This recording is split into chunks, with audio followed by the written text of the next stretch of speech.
Hello engineer, and welcome back to another exciting behind the scenes interview, this time with Jan Housek, our Space Engineers 2 Technical Director. Hey guys, I'm Jan Housek and I'm Technical Director at King Software House. Essentially, I'm responsible for making sure our technology is working well and behaving. And on top of that, I'm also kind of overseeing implementation and design of distractions in Space Engineers 2. Okay, so one of the improvements that we implemented in Space Engineers 2 over a previous game is different hardness of the surfaces, which you will kind of see when you will be crashing down with your ship. So beware, do not crash to rocks, rather crash to some, let's say, snowy or sandy areas, which will be more soft. So it will do less damage to your ship.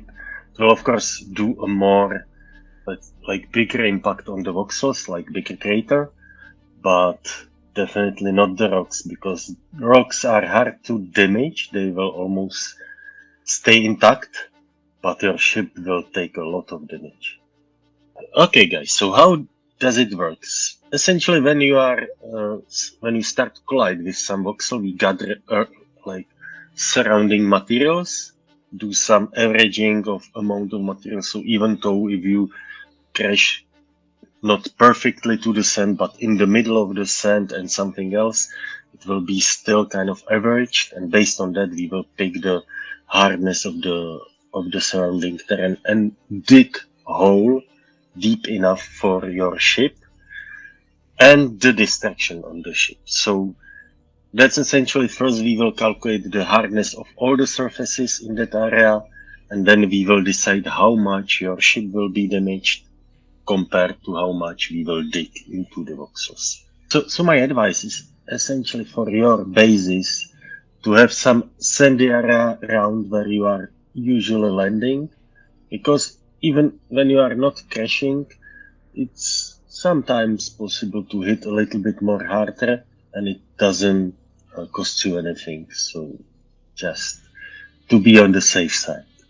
Alright, so another area that we took time to improve a lot is our flora and generating the flora on the planet. So we have much denser areas with trees, not just here and there, but really like forests. And we use the same system for generating trees to generate even like medium-sized rocks and boulders on the planet. So all the rocks that you see there, it's the same system as trees, the Flora system.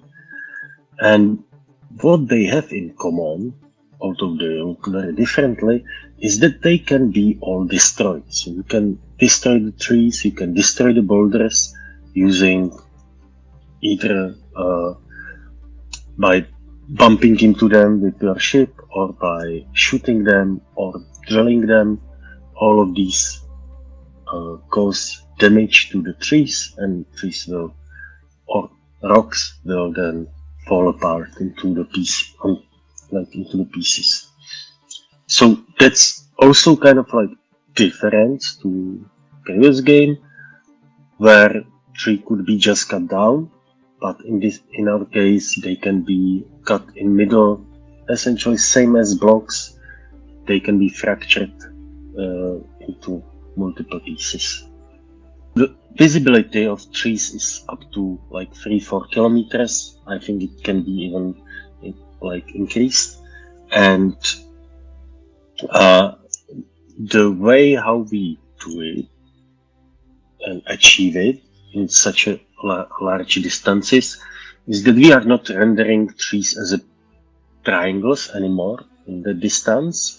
We render them just as billboards, essentially square or rectangle, and then we kind of interpolate over generated textures of the tree. We pre-render the tree from many angles, and then we interpolate between those angles to render the tree as if it would be be viewed from various angles. So it's essentially imposter rendering of the trees without triangles pre-rendered offline.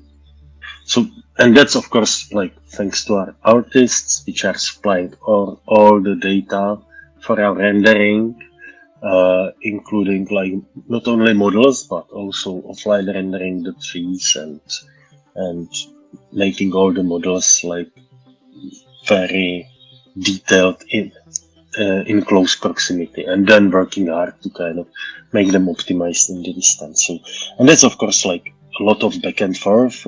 Artists are always pushing to get nicer details and more textures and more instances of rocks and objects into the world, and we have to either be optimizing and or pushing back to tone it down a little if it's too much. So that was a really fun kind of cooperation to get the current, and we were always inspired by artists to kind of push our boundaries and improve our technology.